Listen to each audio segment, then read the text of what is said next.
الخير يلي de repentir que nous retardons au sujet de Mais si tu quoi. اسمعوا المناصح وافلحوا بالنصايح كم من عالم عاشت وراحت جريحة من كثر قوله في النوها ترى العمر رايح.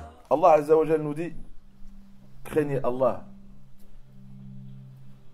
et rétablissez lorsqu'il y a de la discorde, de la concorde entre vous. Allah dans un verset dit, innamal mu'minuna ikhwa, les croyants ne sont que des frères. Faslihu bayna akhawaykum, réconciliez vos frères, rétablissez l'entente et la concorde entre vos frères. Allah dit, même s'ils s'entretuent, deux parties s'entretuent, là ils sont en train de s'entretuer, فَأَصْلِحُوا بَيْنَهُمَا, ne laissez pas faire, intervenez et rétablissez l'entente et la concorde entre eux, éteignez cette discorde. Ce qu'il faut rappeler, c'est que la discorde, les malentendus qui arrivent entre les gens, c'est quelque chose de naturel. Allah il nous a créés comme ça. On a été créés avec cette vulnérabilité et cette faiblesse de faire des erreurs, de dire des choses qu'il ne faut pas dire, de faire des choses qu'il ne faut pas faire, ce qui crée, des disputes, ce qui crée de la discorde. Et ça, c'est quelque chose de naturel. Quelqu'un qui fait une erreur, il n'a pas fait quelque chose d'immonde. L'erreur, le prophète sallam dit, Kullu ibni Adam khata, tous les fils d'Adam font constamment des fautes. Et Allah Azza wa Jalla nous a donné quoi? Il nous a donné le repentir et le pardon pour les fautes qu'il y a entre nous et lui, et les fautes qu'il y a entre nous et les gens, en demandant aussi, en recherchant aussi la réconciliation. Donc, il peut y avoir de la discorde dans les foyers, avec les parents, entre les époux et les épouses, entre les membres d'une famille. Mais Allah Azza wa Jalla n'a pas autorisé que ces disputes, que ces malentendus, que cette discorde cause une rupture définitive. Allah Azza wa Jalla dit il se peut que si vous tournez le dos aux ordres d'Allah et du message, que vous allez semer le désordre sur terre et rompre les liens de parenté. Et si cela se produit, la miséricorde d'Allah ne descend plus sur vous, c'est la malédiction qui descend sur vous. Donc Allah Azza wa Jal, d'un côté il nous dit que c'est naturel de faire des erreurs, qu'il y ait des malentendus, mais on ne doit pas laisser cela causer une rupture définitive. Et donc voilà pourquoi l'islam a incité à ce que le Coran a appelé wa aslihu dhata baynikum. Donc quand on voit deux personnes dans la discorde, on doit rétablir immédiatement, rapidement l'entente entre eux. L'islah, c'est venir réconcilier. S'il y a un malentendu, d'intervenir, d'essayer de mettre de la lumière sur ce malentendu et le faire rapidement. Si on le laisse, ça peut détruire des maisons. Si on le laisse, ça peut créer des divorces. Si on le laisse, ça peut rompre des familles. Des enfants peuvent ne plus voir leurs parents pour des années. Et voilà pourquoi Allah il ne veut pas que les foyers et que des amis, que l'amitié et que la fraternité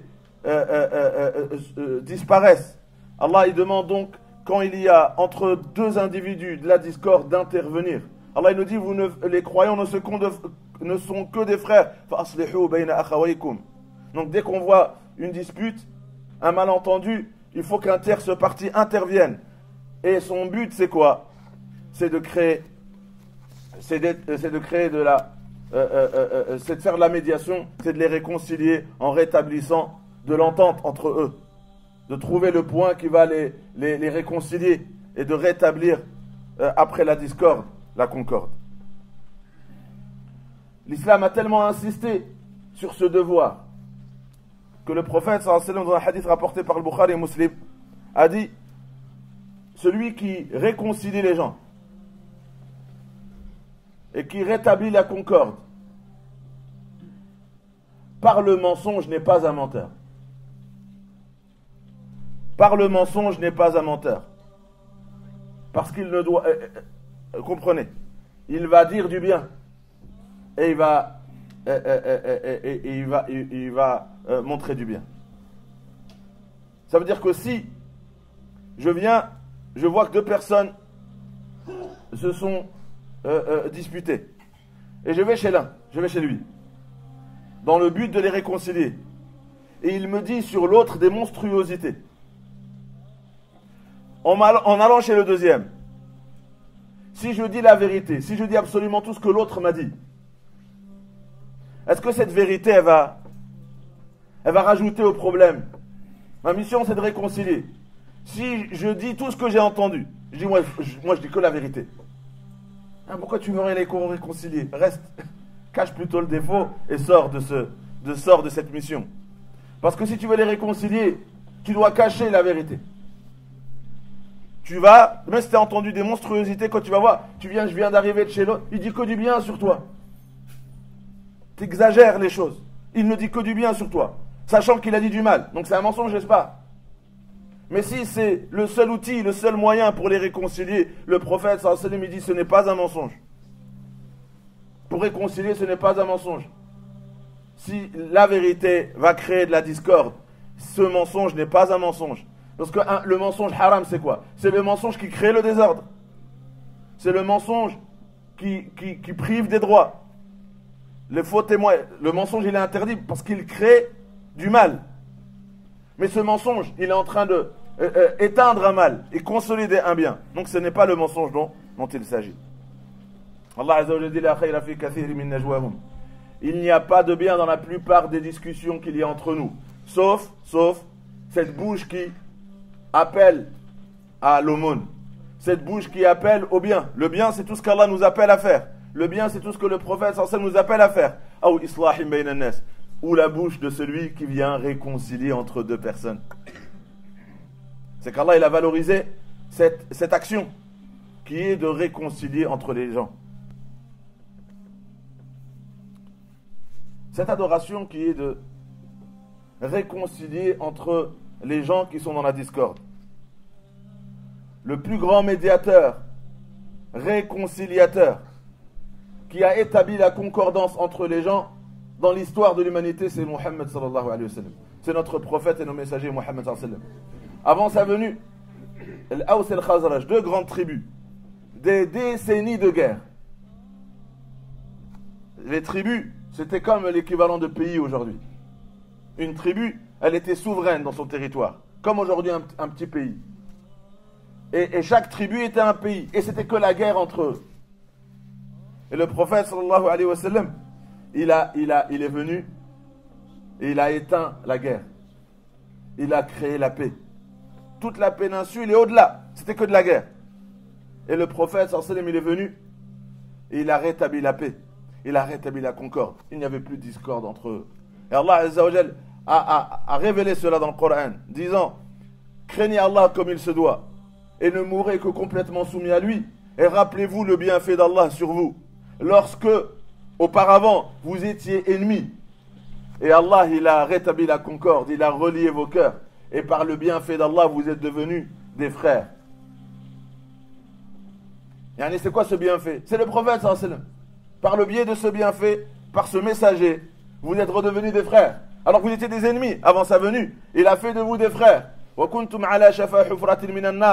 Et ça veut dire la discorde. Elle nous dirige vers quoi? Vers l'enfer. Et vous étiez vous étiez au bord du précipice de tomber en enfer. Et Allah, par le biais de Muhammad sallallahu alayhi wa sallam, il vous a sauvé de là. Il vous a sauvé de tomber en enfer.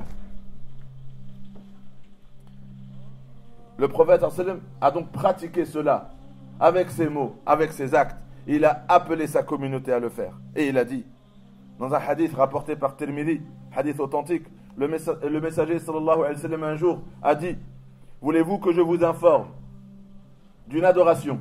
Voulez-vous que je vous informe d'une adoration qui a plus de valeur que la prière, que le jeûne surrogatoire que la prière surrogatoire, que l'aumône surrogatoire. Là, on ne parle pas du ramadan, on ne parle pas des prières obligatoires, on ne parle pas de la zakat annuelle. Là, il parle des actions surrogatoires. Ils lui ont dit bien sûr que oui, au Messie d'Allah.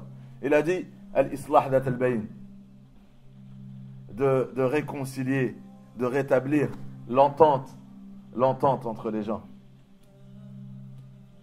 Quand il y a des malentendus, de rétablir l'entente. Quand il y a de la discorde, de rétablir la concorde. Quand il y a de la dispute, de les réconcilier. Akhraj al-Bazar rapporte que le prophète sallallahu alayhi wa sallam a dit à Abu Ayyub al-Ansari radiyallahu anhu, veux-tu que je te montre un bon commerce, une bonne affaire? Tijara an-nafi'a, yani une affaire où si tu t'engages dans cette affaire, tu vas gagner, tu vas devenir riche. Il lui a dit de réconcilier les gens lorsqu'ils sont en rupture. Quand tu vois deux personnes en rupture, va les réconcilier. Ça, c'est un bel investissement. C'est un bel investissement. Et quand ils s'éloignent, trouve des moyens pour les rapprocher. Quand les gens s'éloignent, trouve un moyen pour les rapprocher. Et quand ils sont en rupture, trouve un moyen pour les réconcilier. Dans un autre hadith, le prophète sallallahu alayhi wa sallam dit « Craignez Allah ». Ça a un rapport avec la crainte d'Allah. C'est-à-dire, quelqu'un qui voit des gens dans la rupture et il est indifférent ou ça l'enchante, il commet un péché. Il dit donc craignez Allah en rétablissant la concorde entre vous. Donc c'est une adoration d'une grande importance qui a un rapport avec la piété. C'est un signe de piété quand tu vois des gens en rupture d'aller les réconcilier. Le réconciliateur est quelqu'un de pieux. Ça, c'est un signe de sa piété que quand il voit la discorde, il veut la concorde. Quand il voit la rupture, ça c'est un signe de piété. Et il dit, celui qui fait cela entre les croyants sur terre, Allah Azza wa Jal, il va le faire entre eux le jour du jugement. Et ça c'est un gros cadeau. C'est un hadith qu'on retrouve dans beaucoup d'autres versions. Et c'est quoi? C'est que le jour du jugement, quand tu vas arriver debout devant Allah et ton nom va être appelé, toute personne à qui tu as fait des torts, qui avait un droit sur toi et tu as eu des manquements. Tu as eu des manquements par rapport à tes devoirs, à l'égard des parents, à l'égard d'amis, à l'égard de voisins. Tu as peut-être des devoirs que tu as négligés, des manquements, ou tu as peut-être fait des choses inconsciemment ou volontairement et que tu n'as pas réussi à réparer sur terre. Le jour du jugement, ils vont arriver debout devant Allah Azza wa Jal. C'est le jour où si tu as fait un atome de mal, tu le verras. Et ils arriveront, oh Allah, je veux qu'il me paye aujourd'hui. Voilà ce qu'il m'a fait. Et bien Allah, là le hadith il nous dit quoi? Allah Azza wa Jal, si sur terre, toi, à chaque fois que tu voyais des gens en dispute, tu allais les réconcilier. Quand les gens étaient éloignés, tu les rapprochais. Quand il y avait de la discorde, tu mettais de la concorde. Et tu faisais cette action. Et bien, vu que tu étais le tierce parti qui réconcilie entre deux, ben si le jour du jugement, quelqu'un il vient, il demande des comptes à Allah devant toi, Allah il sera le médiateur pour vous deux. Il va dire à la personne, ok, je vais vous réconcilier. Non, et je veux qu'il... Ok, pour pas que tu perdes tes hasanat, ou que lui il pose ses péchés sur toi, parce que c'est ce qui arrive, Allah il va dire à la personne, voilà, qu'est-ce que tu veux pour vous réconcilier, pour le pardonner, qu'est-ce que tu veux? Et Allah, il va engager quoi? Il va engager en ton nom ce qu'il faut pour que la personne soit satisfaite. La personne dit Allah, je sais, je suis satisfait. Et Allah, il aura fait ça pour toi parce que tu l'as fait pour d'autres sur terre. Et le prophète il dit, si il y en a, ils sont dans la tourmente et tu viens les libérer de ça, ben Allah, il te libérera quand tu seras toi-même dans la tourmente le jour du jugement. Donc, des fois, il y a des familles, ils n'arrivent pas à s'en sortir. En vérité, ils attendent quelqu'un qui va pouvoir rétablir de l'entente entre eux. Des fois, les gens, ils attendent, ils ne savent pas, eux, ils n'arrivent pas. Et toi, tu arrives et tu les sors de cette tourmente. Et bien, Allah, si le jour du jugement, il y a des gens, ils viennent te causer la tourmente, et bien, Allah, il va te sortir de cette tourmente le jour du jugement. Celui qui est au service de son frère, Allah Azza wa Jal sera son service.